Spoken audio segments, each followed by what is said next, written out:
వర్షం పడుతుంది అని అస్సలు అనుకోలేదు. ఇక్కడ సాంగ్‌ని ప్లే చేయొచ్చు. కాకపోతే మళ్ళీ కాపీరైట్ స్ట్రైక్ ఏమైనా పడుతుందేమో అని చెప్పి నేను సాంగ్ ప్లే చేయలే. చూసిర్రు కదా! నీళ్ళు గుప్పంటామైనా అంటే నా కళ్ళల్లో గుప్పుతున్నారు నీళ్ళు, లేదా నా చెవులలో గుప్పుతున్నారనమాట. అట్లా ఉంటది డైరెక్షన్ డిపార్ట్మెంట్ వాళ్ళ వర్క్ అనమాట. సో, ఏదో అట్లా ట్రై చేసినాం. బట్ ఫైనల్‌గా అయితే అవుట్‌పుట్ బాగా వచ్చింది. ఇన్‌స్టాలో కూడా మంచి రీచ్ వచ్చిందనమాట ఈ రీల్‌కి. ఫైనల్‌గా అవుట్‌పుట్ నేను ప్లే చేస్తాను చూడండి. కొంతమంది అవుట్‌పుట్ చూసి ఇలా, అలా అని చెప్పేసి కామెంట్స్ చేస్తుంటారు. బట్ ఆ కామెంట్స్ చేసే కంటే ముందు దాని వెనకాల ఎంత కష్టం ఉంది, వీళ్ళు ఎన్ని టేకులు తీసుకున్నారు, వర్షంలో ఇలా చేస్తున్నారు అనేది ఎవరు చూడరనమాట. సో, అలా అయిపోయిందనమాట మా పరిస్థితి. ఆ రోజు వర్షానికైతే నేను ఫుల్ తడిచిపోయాను అనమాట. అంటే వర్షంలో చేస్తేనే న్యాచురల్‌గా ఉంటదని. ఇంకా హైలైట్ ఏంటి అంటే ఇంకా కొంతమంది నిజంగానే వర్షం పడుతుందా అలా ఇలా అని కామెంట్స్ చేశారు. ఎవరు ఎలా అనుకున్నా కూడా నాకు మాత్రమే తెలుసు ఆ రోజు వర్షం పడిందా లేదా అనేది.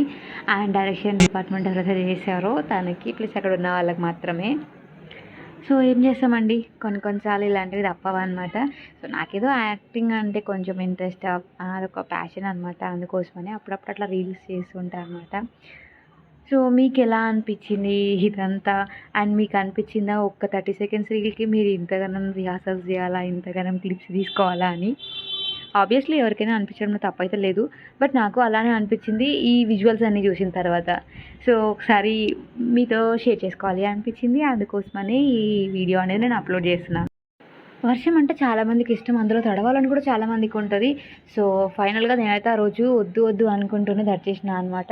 కొన్ని కొన్ని ఉంటాయండి ఫేవరెట్. వాటి నుంచి మనం ఎంత తప్పించుకోవాలనుకున్నా కూడా ఉండలేమనమాట. సో, అలా వర్షం పడితే నన్ను అలా వర్షం ఆకర్షిస్తదనమాట. ఇట్లా వచ్చేసేయి వచ్చేసేయి అని గ్రావిటేషనల్ ఫోర్స్ ఆకర్షించినట్టు అనమాట. సో, అట్లా అనిపించింది. సో, ఇదంతా చూసిన తర్వాత మీకేమనిపించిందో కామెంట్ చేయండి. అండ్ ఇన్‌స్టాలో రీల్ ఉంటుంది మర్చిపోకండి, డెఫినెట్‌గా చూడండి. అండ్ మా ఫ్రెండ్ వాళ్ళ ఇంటికి లంచ్‌కి పిలిచింది. లంచ్‌కి పిలిస్తే మేము వెళ్ళేసరికి డిన్నర్ టైం అయిందనమాట. అట్లుంటది. ఎందుకంటే నాకు ఆ రోజు వేరే షూట్ ఉండే. ఆ షూట్ నేను కంప్లీట్ చేసుకొని అక్కడికి వెళ్ళేసరికి ఇప్పుడు 2 మినిట్స్ వీడియో చూసినాక ఇక ఫైనల్ అవుట్‌పుట్ ఎట్లా చేసుంటారు అని అనిపిస్తది కదా! సో, ఎట్లొచ్చిందో చూసేద్దాం ఇక ఫైనల్ అవుట్‌పుట్.